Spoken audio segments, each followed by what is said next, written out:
Good vibes, and welcome to another episode of Political Puff. It is We Love in the building with Brother Push. Today, we have an excellent topic for you today, another mind-wrenching topic. Our topic today is, Jesus, why didn't you make the widow whole? Yes, that is a pretty provocative title right there. I am the host of the show, Brother Push. Today, we're going to talk about something that is common inside of our churches, how the money is handled, or let's say, how do we even get to the point where we're giving our offering, say, every Sunday, So we wanted to take a look at the word tithe, to see what does that mean right there. And, it has a noun and a verb version of itself. And we'll also be working out of, Mark, I believe, with the storyline, that we'll be reading from. So this is going to be pretty interesting. We want to start it off with the definition of tithe, just so we can kind of get into an understanding of how money is looked at inside of the church even today.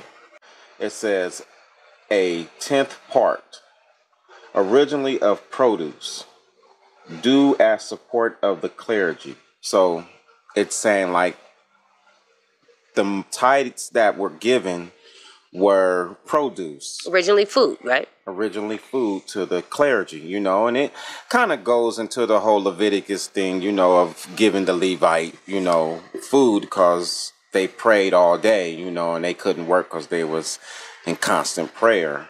So it was an understanding right here that, you're giving food or produce to support the clergy. And this is during the 1200, as you see, it says C 1200 or century 1200. But we wanted to look at the word tithe a little more. Tithe, however you would say it. We're going to go to the Wikipedia and we're going to look at how this is further defined, or, it's just, there's some things that we need to look at right here. So, all right, let's get into it. A tithe is 1/10 part of something paid as a contribution to the religious organization or compulsory tax to government. Okay, we're going to stop just right there. It says is a 10th part of something. Part as a contribution to a religious organization or compulsory, like tax to government, like something compulsive, like a repetitive tax to government, So this tithe piece all of a sudden doesn't sound like produce anymore. It seems to have its evolution going on to where it's leaving from, say, food into money, because if you're giving a tax to government, then I know people aren't giving food to the government. But I wanted to read a little further down where it says several. Yeah, this is an important one. This is a modern, what you would say, a modern use. Yeah. Several European countries impose a church tax linked to the tax system to financially support their national church. So it says several European countries impose a church tax linked to the tax system to financially support their national church. When we started off with the tithe, it said produce to the clergy. But as you further look at it in different definition terms, it starts to turn into money. Brother Push, to really emphasize that word originally. Yeah. Originally of produce. It's letting you know an origin. It's letting you know that this is where it's coming from. So to a large degree, produce, support, domestic type of support was the main mindset. Yeah. And that's very important right there. That's why we started off with tithe from one direction, and you can see it talking of produce to the clergy. And then when you get in other definition, it's now angling itself to be as a tax or some sort of money now being given to government and to the church. So we want to take a little look at the word clergy, because in the beginning it said produce given to the clergy. So we want to know what the clergy is. We want to clear that up right there. So, all right, here we go. Clergy, 12th century C, of course. Office or dignity of a clergyman. From two old French words, clergi, clerics, learned men. From medieval Latin, cleritus. From late Latin, clericus. okay. So I want you to read down below meaning persons. Meaning persons ordained for religious work, persons consecrated to the duties of public administration in the Christian church, is from c. 1300s. Okay, so before we even continue further with that, I had to read that right there. So it says the clergy from 1200, 12th century, office or dignity of a clergyman. It's saying it's a learned man, what a clergy is. But on the second line below, it says meaning a person ordained for religious work. So the produce, that tithe, was supposed to go to a clergyman or a minister. You know, it says meaning person ordained for religious work, person consecrated to the duties of public ministries in the Christian church, is from century 1300s. So I wanted y'all to get this picture right here, that the clergy is considered to be the ministers, and you're giving food to the ministers. But like I showed you in the 10th piece, it starts to change into money. So if we look a little further, it says after century 1300, it says benefit of the clergy. 1510, the exemption of the ecclesiastic from certain criminal processes before secular judges. I would like to know why the ministers need to be exempted of ecclesiastic from certain criminal processes. Why do they need to be? And to even say this, mention, because I'm not for sure if we did, that this is the etymology that we're reading. We're not necessarily reading the definition, and the etymology is the origin, the root, therefore. So it's very interesting to know that the procession of clergy surrounds itself around the need for these folks who you're giving to and you're providing for, the need for them to be exempt from secular judges. And of course, you can continue on with the timeline on that. It gives us 1274. This was first recognized, and then of course it was abolished for that. But Brother Push, what do you think about that? The thing is when you're looking at exemption, when a public minister has to be exempted, I can only think of two things that a minister could do wrong, which would cause him to have to be exempt. And that's theft, and the one that is really high, I would say, in our century or in our time would be pedophilia. And pedophilia, exactly. So it kind of makes you wonder, because this is during the 1500s right here, them being exempt from secular judges. Now that's the 1500s, right? Yeah. First recognized in 1274, though. Now, from 1200 to 1800s, that's close to about 600 years of free reign to a degree. Exactly. But one would sit and say, well, why is that right there? Well, if you even look now, you have you have the Catholic Church, and this pedophilia thing exists inside of there.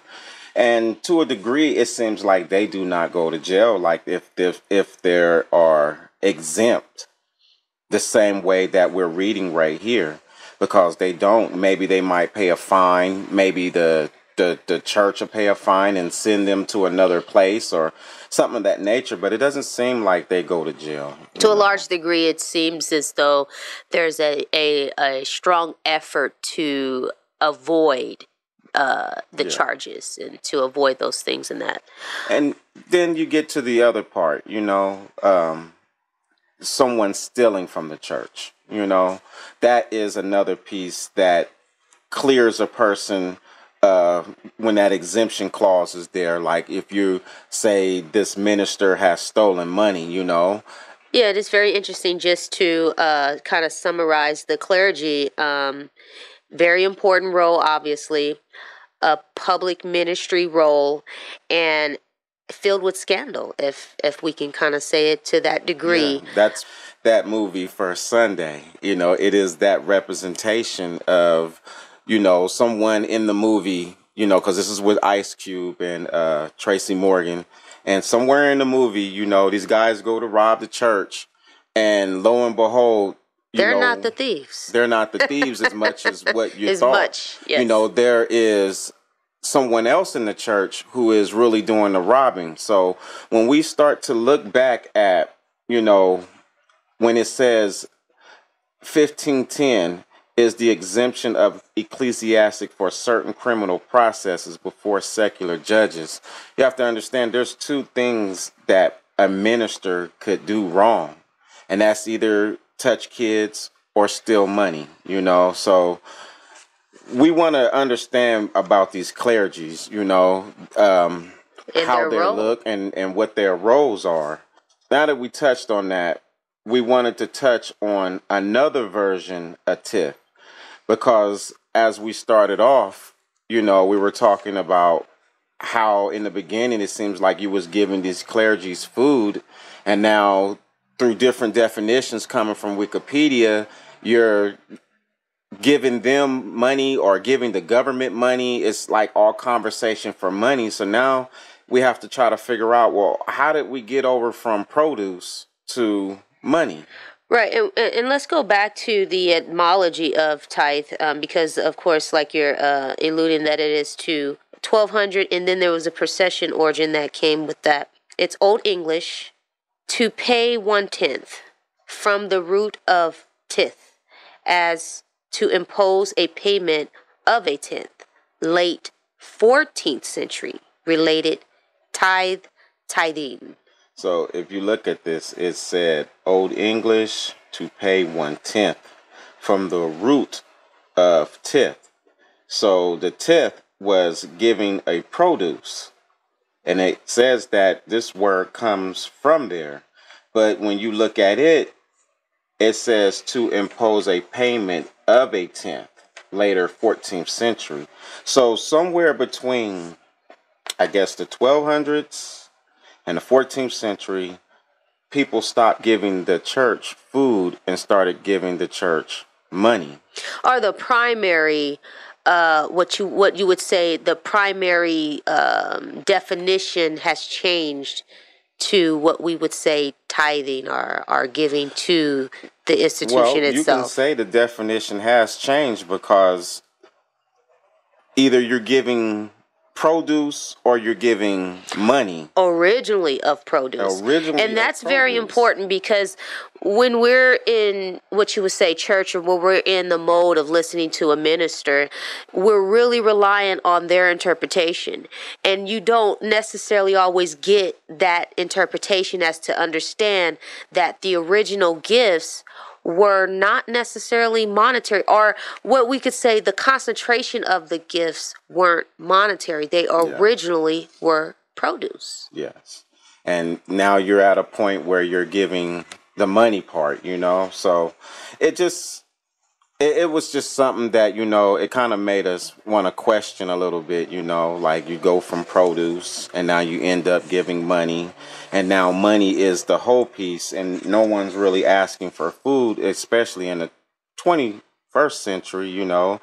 All churches expect for you to put in money, I mean, I'm pretty sure they will like you to add money to their pantries and and food, or add food to their pantries, but it seems that everybody likes, Truly two separate things. yeah, it's truly two separate things, definitely. So we wanted to look at a part with Jesus going into Matthew, which is going to lead to the Mark part. Reason why we're looking at this, and we asked the title, ask with the title, why isn't he helping this widow? But before we get there, we want to understand or try to take a look at the mind of Jesus in one certain part where he's flipping over the tables, because there's a reason why we're questioning about him and how he handles a widow in another story. So we're going to look at, what is it, Matthew 21:11 to, I guess it's Matthew 21:13. And Jesus went into the temple of God and cast out all them that sold and bought in the temple, and overthrew the tables of the money changers and the seats of them that sold doves. Verse 13. And said unto them, It is written, My house shall be called the house of prayer, but ye have made it a den of thieves. So with that right there, you can see that he was totally displeased about, business being done in the temple. Pretty much everybody know that part right there, and we wanted to kind of let that piece stand right there, that he was upset, and we want you to really look at that. He's upset enough to where he's flipping tables. He's upset. Don't do business in the temple. He doesn't like this. He calls in 21:13, he says, and said unto them, It is written, My house shall be called the house of prayer. Pause. That dot comma, but ye have made it a den of thieves. So he's even saying that, the people in there aren't doing business righteously enough to where he can call them thieves. And we just want to hit that right there, because when we look into Mark, something a little different. It's something a little different. So we're going to switch over to Mark. And we're going to look at Mark 12:41 to 12:44. And we're going to just take a look at this piece right here. So it's not a big part, but it speaks volumes. Here we go. Mark 12:41. And Jesus sat over against the treasury, and beheld how the people cast money into the treasury. And many that were rich cast in much. And there came a certain poor widow, and she threw in 2 mites, which made a farthing. And he called unto him his disciples, and saith unto them, Verily I say unto you, that this poor widow hath cast more in, than all they which have cast into the treasury. For all they did cast in of their abundance, but she of her want did cast in all that she had, even all her living. All right, so we're going to go back to 12:41. It says, and Jesus sat against the treasury. So he's sitting on the opposite side of the treasury. And it says, and beheld how the people cast money into the treasury. So it's saying he's watching how people put money into the treasury. He's watching them put money into the treasury, And it says, and many that were rich cast in much. So he's even admitting that the rich was putting in a lot of money inside of the treasury. This is very important right here, that he is admitting right here that many that were rich cast in much. So nothing bad about this. 42. It says, and there came a certain poor widow, and she threw in 2 mites, which was a farthing. So let's say for our modern time, she threw in 2 pennies, and everybody else is throwing in, say, $100. Let's say that for our modern times. So we look at 1243, it says, and he called unto him his disciples, and said unto them, verily I say unto you, that this poor widow has cast in more than all they which has cast into the treasury. Now, this is the part where I think I start to have a problem with what Jesus said. This is where my problem coming at. And reason being is because he's happy about her dropping in her last 2. Now, I know when you go to church, it'll be like, well, her faith is stronger. Yeah, and that was exactly what I was thinking is when you're in church, you're told that's a great thing because, she's really strong and on her belief because she's giving her all. She's giving everything. And to a large degree, when you actually start analyzing that, when you step back, you got to be thinking like, wait a minute, like he really let her do that though? Yes, it's something to look at right there, I mean, she cast in her last 2. And he's telling the disciples, that she's put in more than they. So what does that mean right there? Okay, well, let's look at verse 12:44. It says, for all they did cast in of their abundance. You stop right there. That's semicolon, you stop. For all they did cast in of their abundance. Again, he is admitting that the rich cast in abundance of money. But it says, she of her want did cast in all that she had, even all her living. Now, reason why this is a problem for me is because at the end of the day, if he was making an example, she still should have been made whole. I don't think that her last 2 should have been complimented to such extent that she walks away and she's looked at as a better giver because she gave all she had. I mean, this right here makes me feel like Jesus is upset at the rich people because they didn't put all their money in. She put all her money in. This section isn't even talking about a person putting their faith in. This section is talking about rich people putting their money in and putting a lot, and a poor person coming and putting their last in. And Jesus is more happy about her putting her last in. Now, cool. But the problem is she is going to have to go and beg for the very change that she put in there because she's a widow. It gives you the illusion that she's a lonely person. And if she's coming with her last and putting it in there, hoping that something good would come of her, well, she's sitting next to Jesus. Why didn't he make her whole? A thing that sticks out to me as well, like a red flag, is just when you read a text that tells you he was so moved. I mean, this is a person who comes to a city. No one really knows him, only a few folks, and they're all asking like, well, who is this guy?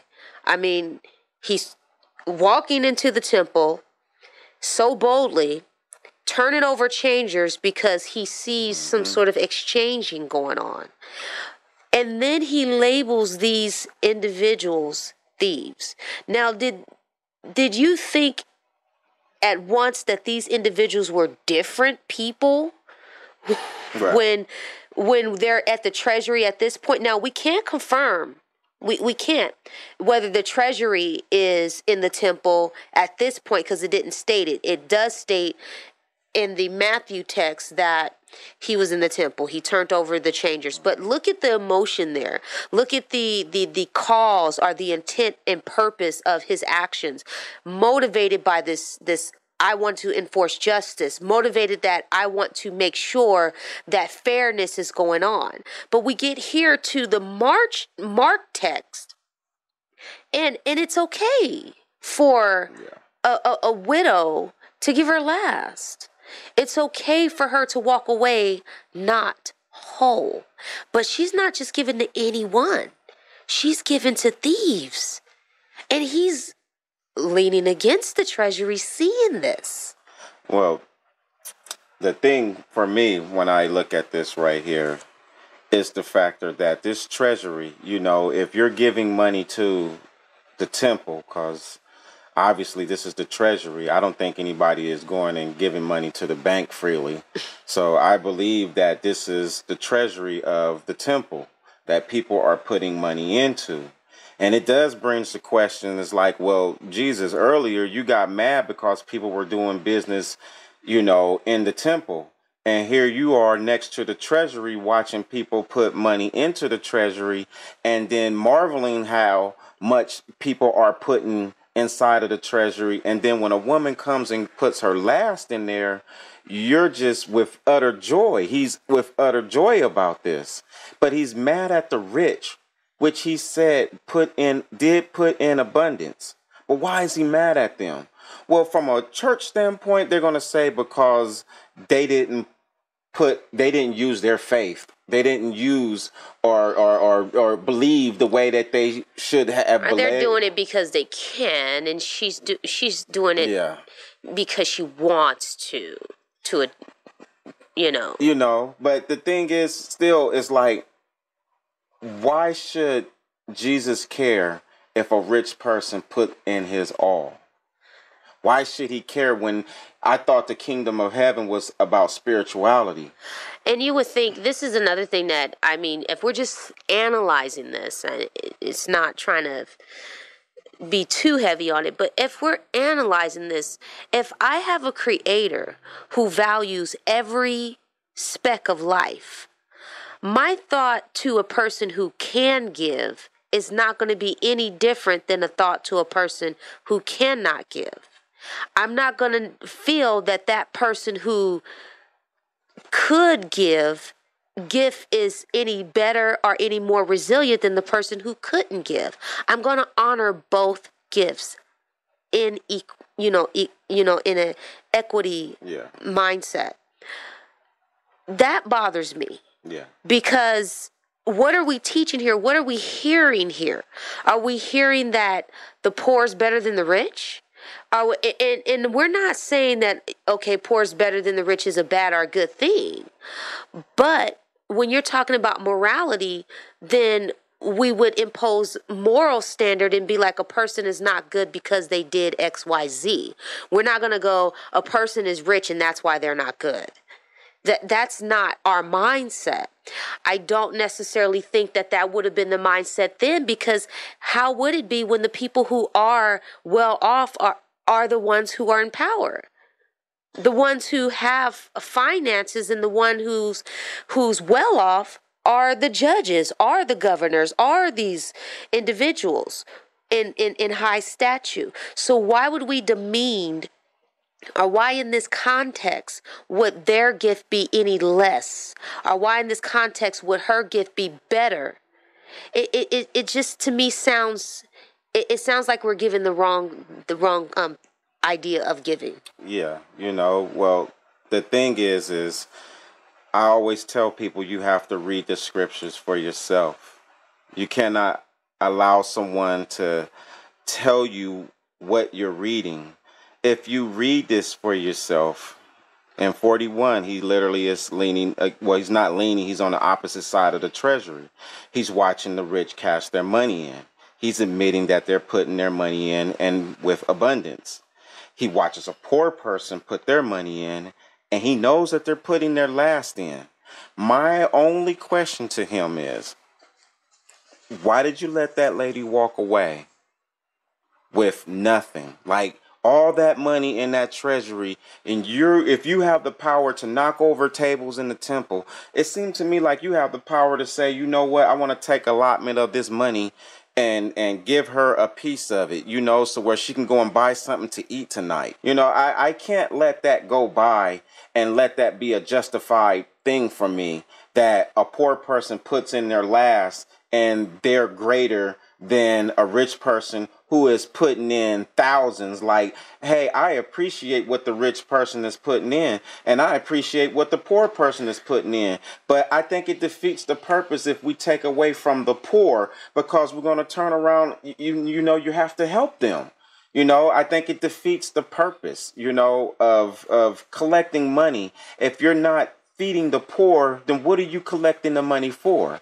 Rent? What is it? So it's interesting, too, if you think of it in this way.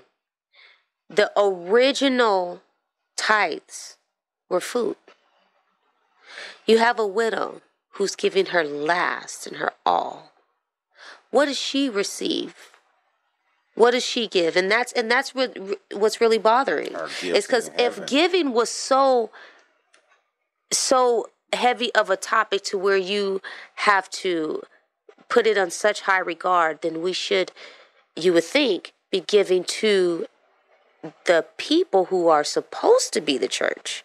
So that's why it's understandable that the tithes were originally food, because these are guys who are praying for you. These are guys who are out there really pushing, helping you spiritually. So you're going to help them, make sure they're whole.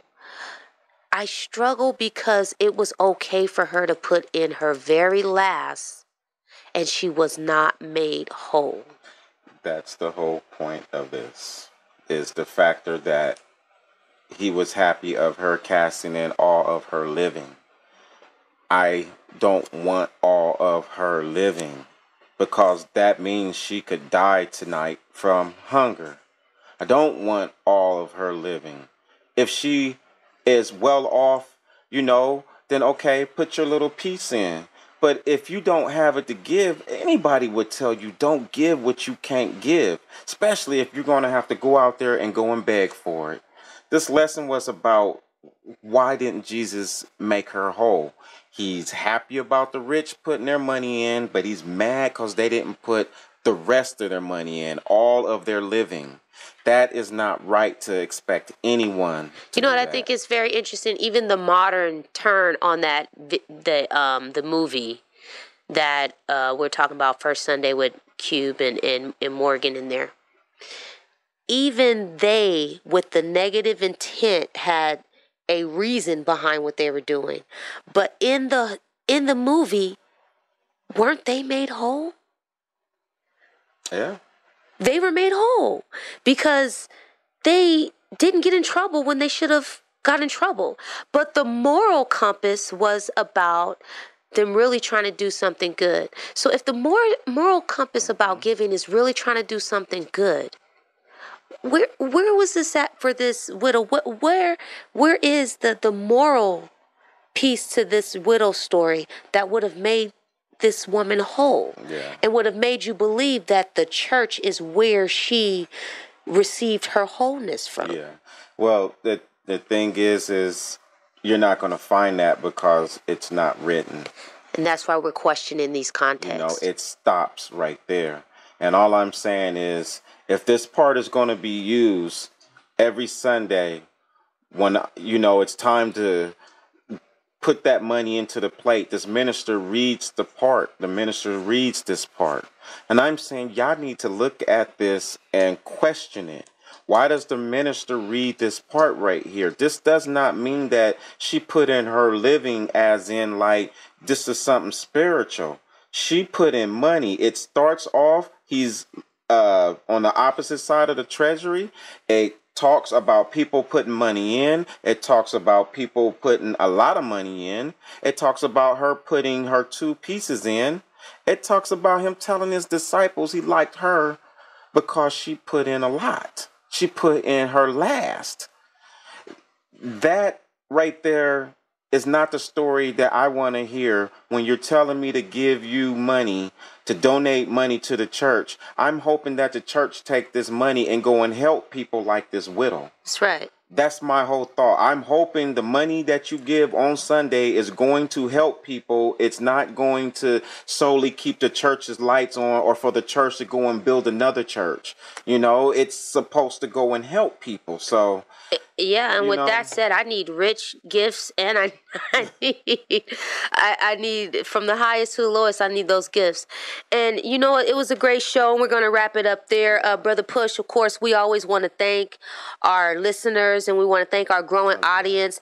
It's not always easy to bring topics that are challenging to the mindset, especially about religion, but we try to do that all the time. So do you have a couple of more words for us ending out this show? Well, I just like to tell everybody, you have to read things for yourself. You're a grown up.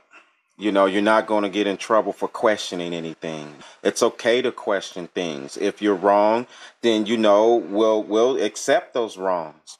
But I know right from wrong. That is what I believe the Most High has given us all. We know right from wrong. So when you read Mark 12:41-44, I am sorry, but you have to question in yourself, do you know right from wrong? You are supposed to take care of the poor. I don't care about you being happy how much the rich put in. You are supposed to take care of the poor all day, and I feel like I didn't see Jesus do that in this part. They should walk away whole. And that ends it on a great note. We should be whole, and anything that we believe in should bring us to that. Fans out there and family, thank you once again for tuning in to us and joining us. Literally, we appreciate your comments. So continue to comment, continue to like and subscribe to our channel and page, and watch us grow and grow with us. We want to hear from you, so be sure to leave your comments. And we out. Political Puff.